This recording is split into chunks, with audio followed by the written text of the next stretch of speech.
dos saltos por igual. Dos por igual, valiente. ¡Ay!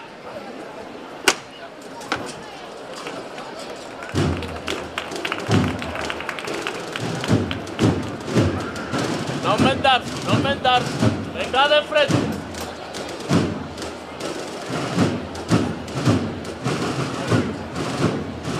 Ahí, ese es el camino. Derecha adelante. Derecha adelante. Va a la derecha adelante. A la derecha adelante. Bueno.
Hola, muy buenas y bienvenidos a Sol y Pasión. Hemos arrancado imágenes del palio de la Reina de la Porvera, de la Virgen de la Soledad, los primeros instantes de este Sol y Pasión del programa Cofrade de 8 Televisión, el programa que hacemos aquí en la tele de producción propia en nuestros estudios y que cada semana les acompaña. Y bueno, pues nos encontramos prácticamente en el pasado un poquito el Ecuador del mes de noviembre, mes de los difuntos. Hemos arrancado con una preciosa imagen, la de la Soledad. Y miren, permítanme que estos primeros minutos de este Sol y Pasión lo convirtamos un poco en algo que, bueno, desde aquí debemos de mandar a una persona que debería estar con nosotros, a una señora de gran categoría, a Guadalupe Jurado de la Calle, nuestro abrazo y nuestra consideración. Hoy vamos a tratar gran parte de este programa por parte de su culpa, porque nos puso en el camino y un poco en el sendero de por qué las vírgenes hoy se visten de luto. Para todo ello nos llevó a una publicación, hemos visto después, hemos investigado, hemos visto meditaciones, pinturas, y les vamos a dejar unos minutos con un vídeo verdaderamente precioso, vestir la Virgen de luto. Yo la verdad tengo muchos datos de ellas que nos ha pasado, y para Lupe y para toda su familia un abrazo y nuestra consideración y saludo. Pero viene hoy a hablarnos de todo ello, de la Virgen de luto en este mes de noviembre, pues un buen amigo también de la casa, de Lupe y de la Virgen de la Soledad, entre otras, que es don Fernando Barea. Querido Fernando, muy buenas y bienvenido. Buenas tardes, bien hallado, muchísimas gracias por invitarme a este programa tuyo. Bueno, la Virgen de luto, Fernando, hace muchos años, 20-25 años, la Virgen, la que se vestía de luto, pero no todas nuestras dolorosas vestían de luto en el mes de noviembre. Cierto. Para comenzar el origen de eso tendremos que hacer la historiografía de dónde parte el luto de la Virgen. El luto de la Virgen es de gusto cortesano y todo comienza en la corte de Felipe II, el rey donde no se ponía el sol. Su esposa, la tercera esposa de Felipe II, la reina Isabel de Valois, francesa, cuando se incorpora a la corte castellana trae consigo una serie de elementos, y entre ellos, entre las riquezas que portaba, traía un lienzo de la Virgen de la Soledad, una devoción procedente del norte de Europa, en la que la Virgen aparece con unas vestimentas, y a través del confesor de la reina y su dama de corte, la condesa viuda de Ureña, doña María de las Cuevas y Álvarez de Toledo, encargan a Gaspar de Becerra, la reina, una Virgen de la Soledad, intentando plasmar lo que estaba en el lienzo. Resulta que la reina debió ser muy exigente, porque hasta la tercera no la convenció, no encontró el parecido. Entró el dilema de cómo vestir a la reina de los cielos y las reinas de la tierra se vestían de la forma que se vestían. Y la condesa vidureña ahí aporta que vistiera como vestían las damas nobles viudas de la corte. Si hacemos un quiscac y nos vamos a Madrid y tenemos la suerte de visitar el monasterio de las Descalzas Reales, veremos ahí las abadesas y todas las damas de la nobleza que habían profesado en ese monasterio con este tipo de vestimenta que se diseña especialmente para la soledad de la Santísima Virgen. Los elementos que ella utilizan, por las tocas, los jugones, las faldas, pero hay algo muy emblemático que yo siempre he asociado con el paño de pureza y con el cheví o el chevení de la Virgen, que es el velo de rostro que utiliza la mujer judía, y es en la que los evangelios apócrifos se dice que María, sentada en la roca, y de ahí la roca del Calvario, al pie de la cruz, siendo descendido Cristo y depositado en su regazo el niño de sus entrañas, que allí ya nació pobre y humilde en Belén y murió pobre porque no tenía ni sepultura, sino por los santos varones, y al pie de la cruz todo el mundo la abandonó, y ahí es donde siente la Virgen la más profunda de las tristezas y las soledades. Y esa toca blanca que doña María de la Cueva describe y que prende su sirvienta en la imagen y en el vídeo que hay y que se refleja muy bien en el libro, que prende desde las sienes, desde el monjil y desciende hasta el filo del vestido. Claro, esas tocas depende del rango de la dama, así era de larga. Eso sería traspolarlo al chevenir de la Virgen, lo que los evangelios apócrifos dice que la Virgen cubre la desnudez de Cristo y se convierte en un paño de pureza. El resto de la vestimenta pues cortesana, y era la vestimenta que utilizaban las damas viudas de la corte castellana, que era bastante sobria y austera. Bueno, esto para empezar, pero si quieren documentarse, ya les digo que Lupe nos ha pasado tela de información, en el sentido de que la condesa dureña y la iconografía de la Virgen de la Soledad en los frailes mínimos es un trabajo de don José Luis Torres, que es conservador de patrimonio histórico. Pero Fernando nos trae un libro, me gustaría que lo mostrara Fernando, que es La Virgen de Luto. Hay, para los que utilicen internet para investigar, para trabajar, trae unas ilustraciones muy interesantes, si se puede ver, hay ilustraciones muy interesantes de esta vestimenta que yo he descrito. Sí, y decía que también lo pueden ver en lavirgendeluto.com. Claro, Fernando nos está hablando de las dolorosas de origen castellano, de donde las andaluzas beben. ¿Es correcto, Fernando? Es correcto, es la vestimenta. Lo que pasa es que esta vestimenta está próximo a la vestimenta de las tierras de Castilla, y su manifestación religiosa pues no tiene nada que ver con el barroquismo de la nuestra, de la escuela andaluza, tanto en la imaginería como en el arte de vestir. Nosotros hemos sublimado esta vestimenta con su consiguiente evolución a lo largo del tiempo, porque aquí estamos hablando de una vestimenta de 1500, de mediados del siglo XVI, 1550 o 60, por ahí aproximadamente. Pero claro, hay que conocer las imágenes nuestras barrocas, que tienen las mismas características de las vírgenes vestideras castellanas. Son imágenes de devanadera, que decíamos, están talladas el rostro y las manos con unos brazos articulados y hasta la cadera, pero el resto es una estructura troncocónica, que da lugar a lo que son los guardainfantes o las prendas interior que se ven en ese vídeo, o cancán, para que la gente vulgarmente me entienda hoy en día, que se suelen poner debajo de los trajes de novia y toda esa serie de cosas, ¿no? Se le llaman también guardainfantes.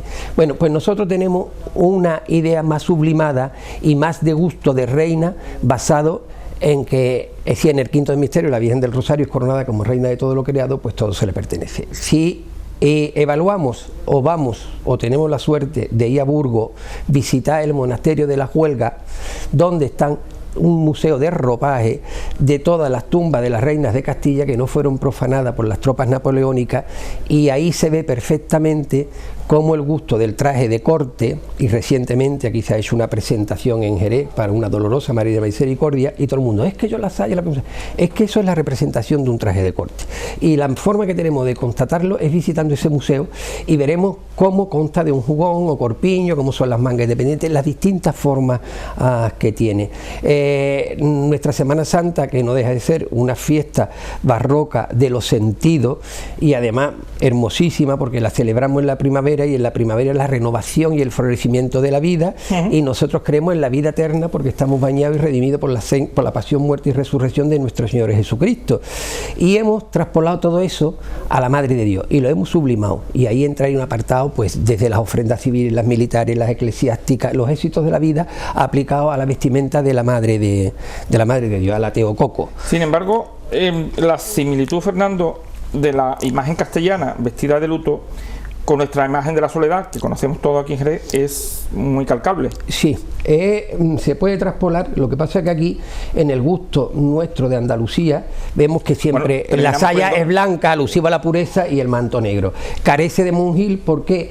Porque hay una evolución y una sublimación del tocado, hecho con mantillas, con fino encaje, con gasas, con tejido, con seda. Hemos fantaseado y hemos idealizado y sublimado el cómo cubrir el rostro de la Virgen, partiendo de esa prenda de la Virgen que es el cheví o el chevisín, el velo, y entonces claro, no se parece nada al monjil. Siempre decimos, no, las monjas se visten como la Virgen en los orígenes, no la Virgen como las monjas, o sea, y aquí nosotros pues la hemos sublimado, y lo vemos, por ejemplo, cuando se habla de rostrillo. Rostrillo tiene la Virgen del Rocío, que es una evolución de esa gola de la época de los Austrias, que se llevaba sobre el manto y sobre los hombros, pero llevado a la cabeza y adosado al monjil, que llevaban las damas viudas de la corte. Aún así, Fernando, a las vírgenes de luto le sigue poniendo la corona, sus fajín, sí. Los elementos que tienen carácter sacro en la Virgen, y en el vídeo se ve que la cubre con un resplandor el disco solar, lo que es la ráfaga. ¿Y qué es la ráfaga? La ráfaga es la santidad de la Virgen. Cuando la vestimos con con los orígenes terrenales de brea, porque la Virgen está todo el año, sea el color que sea, de reina, y con corona en la cabeza, sí hay un aditamento que se le pone el aro de su pureza inmaculada, las 12 estrellas que representan las 12 tribus de Israel, y la media luna por pedestal, que es la visión triunfante y apocalíptica de San Juan. Y la corona, pues una corona porque la realeza de la Virgen es una realeza heredada de Cristo Rey, que tenemos a la vuelta de la esquina la fiesta, y es una realeza heredada por ser la madre de Cristo Rey, Dios del universo, que son las preseas, y son de los elementos que tienen carácter sacro en la Virgen, junto con el rosario, que aquí lo luce la Virgen colgado del cuello, rosario de cuello o de mano. Estos serían rosarios como antiguamente, con los 15 misterios, ahora serían los 20, pero con los 15 misterios, y el de mano, el tiempo ordinario del rezo del rosario. Y él, junto con el rosario y con el puñal, son los elementos que tienen carácter sacro en la Virgen. El resto es de gusto cortesano y de gusto profano, ahí se ha fantaseado todo. Desde luego, Fernando, hoy no cabe dolorosa que no esté vestida de luto, con más o menos bordado, correcto, con todo su... Sí. Hoy ya sí se tiene un poco asumido de que el mes de noviembre... También eso tiene su lectura, o sea, el hecho es que parece que se ha convertido en una moda. Yo no lo veo como tal moda. Yo recuerdo en mi infancia cómo eran los entierros en casa y en la vida familiar. Y en la vida familiar el difunto se le velaba en la casa, las mujeres estaban pendientes, los hombres hacían guardia toda la noche en la puerta, mientras las mujeres estaban rezando el rosario, estaba pendiente del puchero para dar un cardo de puchero o una copita de coñac o de vino para que no se pasara frío. Se vivía con más proximidad, se hacía uso del luto, se vestía todo. Yo recuerdo a mi abuela que decía, nada más que quería que nos pusiéramos ropa de color, porque ella decía que toda su vida la había pasado de negro, porque el luto duraba desde 1 año a 5 años, a toda una vida, si se te moría otro. Y especialmente en este mes de noviembre, y yo quiero poner en alza y en valor el luto. ¿Qué significa el luto actual en la Virgen? No sé si ya por el peso de los años, pero yo recuerdo que mi abuela en el mes de noviembre, encima de la cómoda, se ponía un cuadro de ánima de la Virgen del Carmen y todas las fotos de los seres queridos y las mariposas encendidas. Y aparte de rezar el rezo diario del rosario, se asistía a misa y se aplicaban por cada minoría 30 misas. ¿Y qué eran eso? Las 30 misas gregorianas, los días que supuestamente debe durar un luto, que es lo que se le pone a la Virgen, porque pasado el mes de noviembre la Virgen reclamará que es pura inmaculada y concebida sin pecado, y que concibió sin pecado. Pues, vendrán la fiesta litúrgica de la Inmaculada y el nacimiento próximo del del Niño Jesús. Pues Fernando, yo te agradezco mucho la explicación, que nos pongas tan guapísimas las dolorosas que nos pones del luto, de reina, de hebrea. Permíteme un inciso. Entonces, el luto actual de nuestras dolorosas, pues el luto actual de nuestras dolorosas es simplemente reafirmar y recordar a los seres queridos que ya no se encuentran entre nosotros, y que la Iglesia celebra un día especialmente para los difuntos, en el que seguimos cumpliendo con la tradición de limpiar sepultura. ¿Por qué? Porque en las sagradas imágenes de la Virgen están todos los afectos de los seres queridos, y si la Virgen es Madre de Dios y es Madre nuestra, se solidariza. Nosotros en la Corona Dolorosa nos solidarizamos con los dolores de la Virgen, pero la Virgen, que es Madre, se solidariza con los dolores de su Hijo, y nadie mejor que una madre que haya perdido un hijo para comprender los sentimientos y la soledad y la tristeza de la Virgen.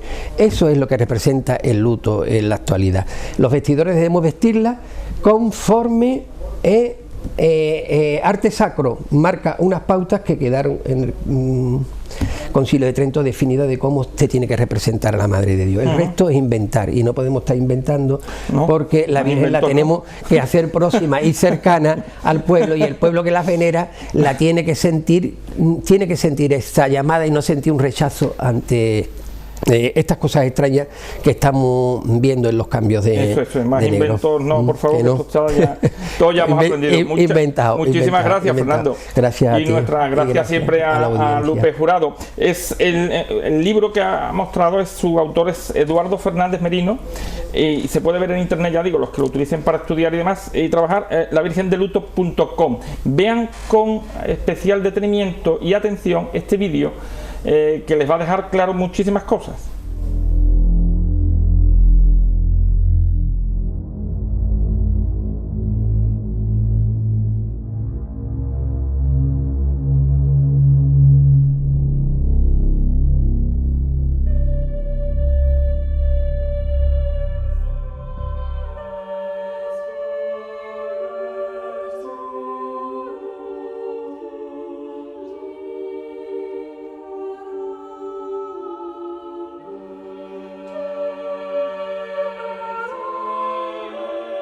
Corría el año de gracia de 1560, cuando yo, María de la Cueva y Álvarez de Toledo, condesa viuda de Ureña, fui escogida para ocupar el puesto de camarera mayor de Su Majestad la Reina Nuestra Señora, doña Isabel de Valois. Recuerdo el espléndido cortejo que la condujo hasta la corte, tan diferente de las austeras costumbres castellanas. Entre las valiosas obras de arte que trajo consigo desde Francia, llamaba la atención un óleo de la Virgen de la Soledad que fue colgado en su oratorio privado.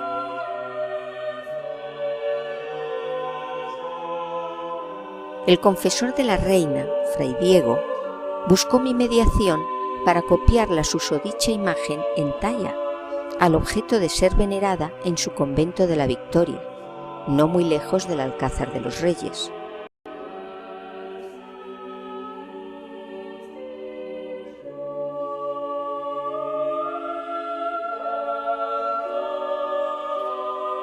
Tal encargo quedaría en manos del escultor Gaspar de Becerra, quien, tras infructuosos meses de trabajo y 2 primeras muestras que no complacieron a la reina doña Isabel, consiguió labrar, inspirado por extraños sueños, una soberbia efigie de la Soledad que causaría muy grande admiración en la corte.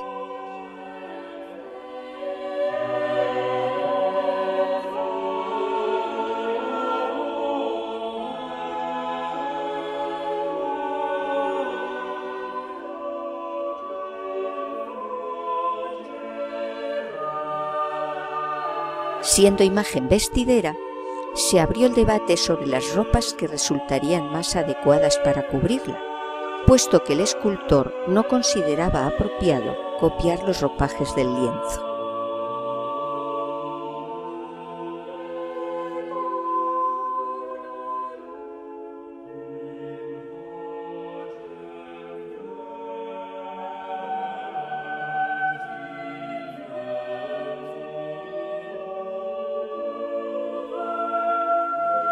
A fin de presentar con más cercanía el misterio de la soledad de la Virgen, a la par madre y viuda del Altísimo, me atreví a sugerir.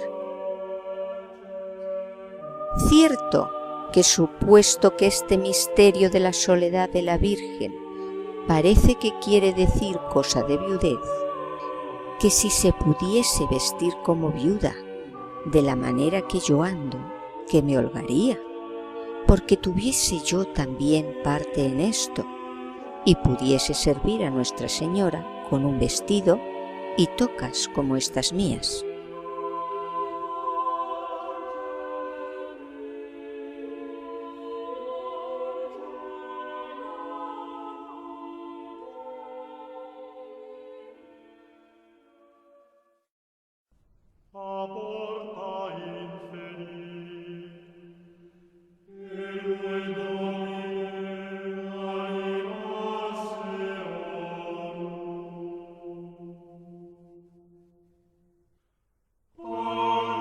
Se me concedió tal gracia al punto y con agrado, por lo que pronto dispuse que mi doncella más estimada vistiera a la soledad con uno de mis más delicados trajes de luto.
De tal manera, la Virgen lució por primera vez el hábito que usábamos las viudas de la nobleza y aun las dueñas, con su manto y saya negros y las amplísimas tocas blancas que pendían desde el rostro sobre las ropas, tanto más largas cuanto más alta era la dignidad de la dama.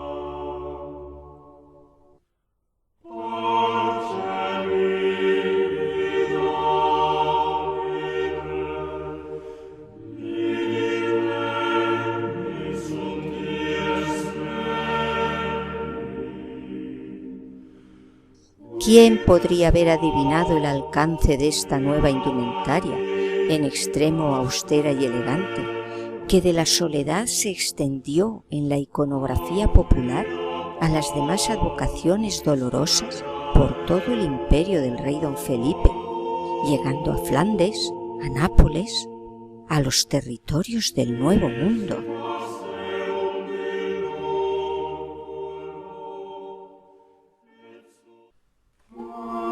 Plasmada por infinidad de artistas, sacada en procesión, expuesta en los templos, la Virgen con tocas de viuda sería inspiración devocional, literaria, plástica e histórica durante las centurias siguientes, preservándose en la memoria del pueblo el significado místico y estético de tales prendas.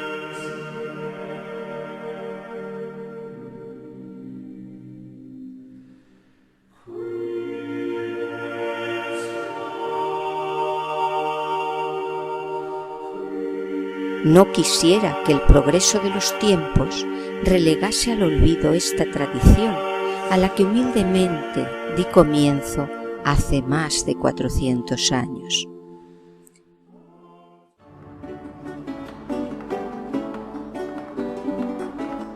Así pues, ¿querrían sus mercedes conocer los secretos que esconde la Virgen de luto?